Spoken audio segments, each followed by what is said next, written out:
warahmatullahi wabarakatuh. Kami mahasiswi dari Universitas Tanjung Pura Prodi Ilmu Pemerintahan semester 2 kelompok 3. Video ini merupakan salah satu dari tugas mata kuliah Sistem Administrasi Negara yang diampu oleh Ibu Iving Aristiwanto MAP. Kelompok 3 terdiri dari 7 anggota kelompok yang mana masing-masing dari anggota kami bekerja sama dalam memenuhi materi pada Dewan Perwakilan Rakyat atau DPD.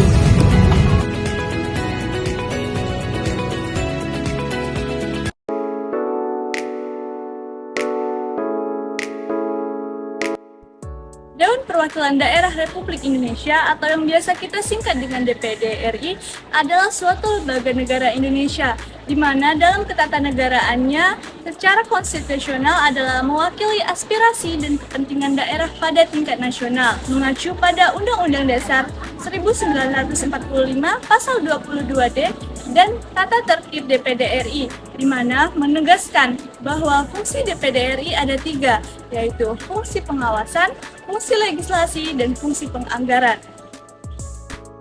Ketua dari DPD RI saat ini adalah Bapak Insinyur Haji Lanyala Mahmud Mataliti, di mana beliau sudah menjabat sejak tahun 2019. DPD RI sendiri dibantu oleh Sekretariat Jenderal. Sekretariat Jenderal itu adalah, pemimpinnya adalah Sekretaris Jenderal yang langsung dipilih oleh Presiden Indonesia Bapak Haji Joko Widodo. Kegiatan Dewan Senator atau DPD RI dipandu oleh visi serta misi untuk mewakili kepentingan daerah-daerah atau provinsi yang ada di Indonesia dan juga untuk memberikan kontribusi terhadap pembangunan negara. Selain itu, DPD RI juga berperan penting dalam memajukan kepentingan daerah serta menjamin keterwakilan daerah-daerah tersebut, terutama di dalam pemerintahan nasional. Selain itu, tujuan dibentuknya lembaga DPD ini adalah untuk mewakili DPD RI terutama dalam hal fungsi legislasi, di mana dalam pelaksanaannya dilakukan sistem perwakilan dua kamar atau yang disebut dengan bikameral. Di dalam Dewan Perwakilan Daerah, kepemimpinan terdiri dari Ketua DPD dan Wakil Ketua DPD. Ketua DPD dipilih dari anggota DPD dan bertanggung jawab atas pengaturan agenda rapat, memimpin rapat pleno, serta mengoordinasikan kegiatan legislatif di dalam lembaga tersebut. Mereka juga memiliki peran penting dalam memastikan bahwa suara dan kepentingan daerah yang mereka wakili diwakili secara efektif dalam proses pembuatan kebijakan nasional. Wakil Ketua DPD yang juga dipilih dari anggota DPD mendukung ketua dalam menjalankan tugas-tugas mereka. Mereka dapat memimpin rapat ketika ketua tidak hadir dan membantu dalam mengordinasikan aktivitas-aktivitas internal DPD. Keduanya, baik ketua maupun wakil ketua, juga berperan dalam mewakili DPD dalam hubungan dengan lembaga-lembaga lain, termasuk pemerintah pusat dan lembaga legislatif lainnya, serta dalam interaksi dengan masyarakat dan pemangku kepentingan lain. Dalam konteks sistem administrasi, kepemimpinan DPD dapat dilihat sebagai bagian dari struktur pemerintahan Indonesia yang mengurusi kepentingan daerah di tingkat nasional. Kepemimpinan ini memiliki peran dalam memastikan representasi daerah-daerah di parlemen pusat dan dalam proses pembuatan kebijakan nasional. Mereka bertanggung jawab atas koordinasi dengan lembaga-lembaga pemerintahan pusat dan daerah serta memastikan bahwa kebijakan nasional memperhatikan kebutuhan dan aspirasi daerah.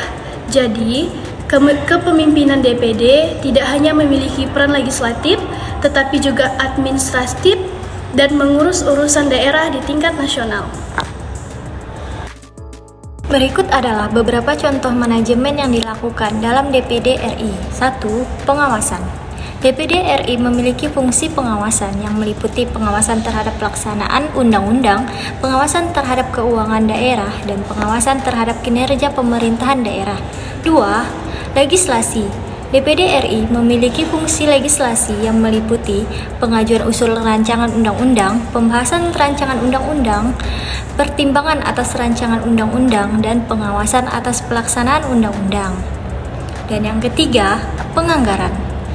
DPD RI memiliki fungsi penganggaran yang meliputi pengajuan usul rancangan anggaran pendapatan dan belanja negara, pembahasan rancangan anggaran, dan pengawasan atas pelaksanaan anggaran.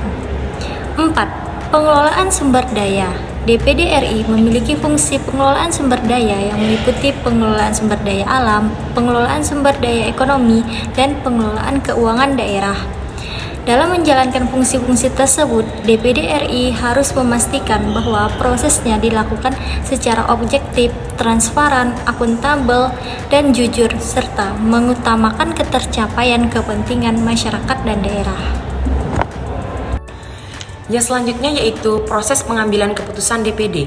Nah, DPD mempunyai peranan penting dalam proses pengambilan keputusan, khususnya dalam hal-hal yang berkaitan dengan kepentingan daerah sebagai wakil setiap provinsi di Indonesia.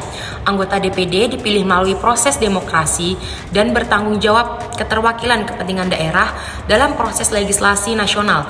Pengambilan keputusan berfokus pada fungsi legislasi, pengawasan, dan anggaran yang berkaitan dengan otonomi daerah.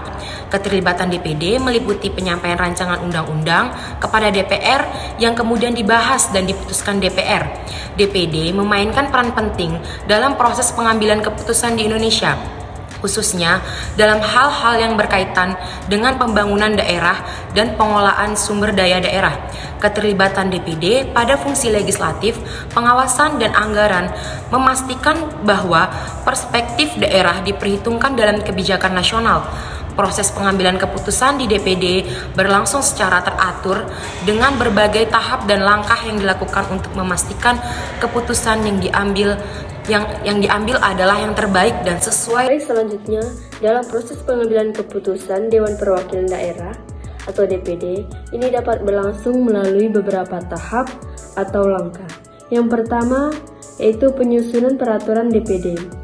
Peraturan DPD ditulis dan disusun oleh Panitia Perancang Undang-Undang atau PPUU, dan yang kedua, setelah disusun oleh PPUU atau alat kelengkapan lainnya, dianjurkan kepada DPD untuk dibahas dan disetujui dalam sidang paripurna. Dan yang ketiga, penyampaian keputusan DPD dibaca dan disampaikan oleh pimpinan DPD kepada lembaga eksekutif, lembaga-lembaga tinggi negara, dan lembaga internasional. Dan yang keempat, penyaksian keputusan DPD dapat disaksikan oleh Presiden, pimpinan lembaga negara, sesuai dengan kebutuhan DPD.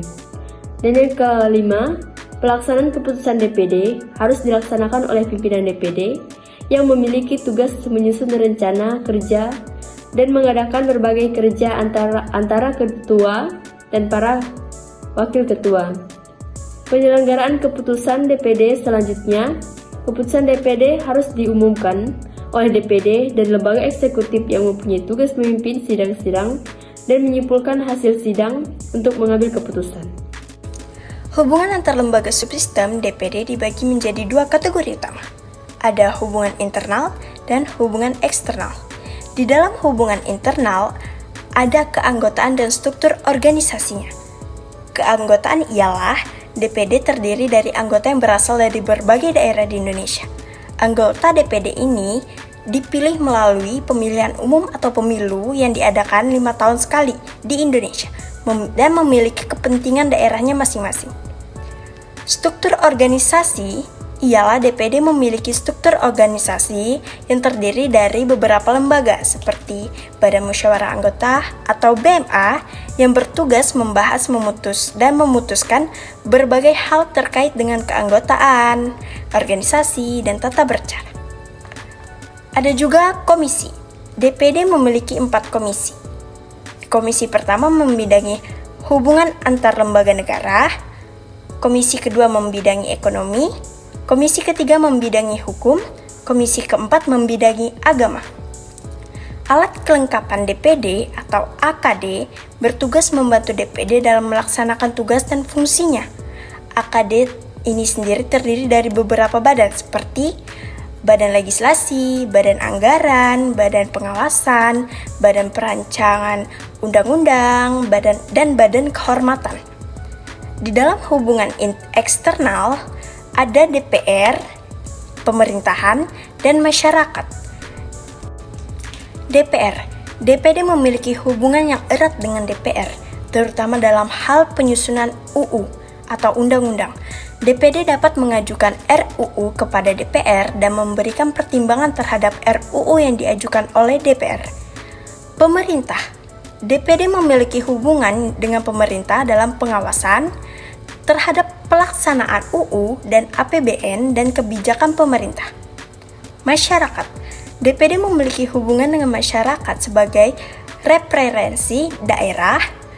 DPD dapat menyerap aspirasi masyarakat dan menyampaikannya kepada pemerintah. Hubungan antar lembaga subsistem DPD bertujuan untuk memperkuat peran DPD dalam mewujudkan demokrasi yang adil dan berpihak pada kepentingan rakyat.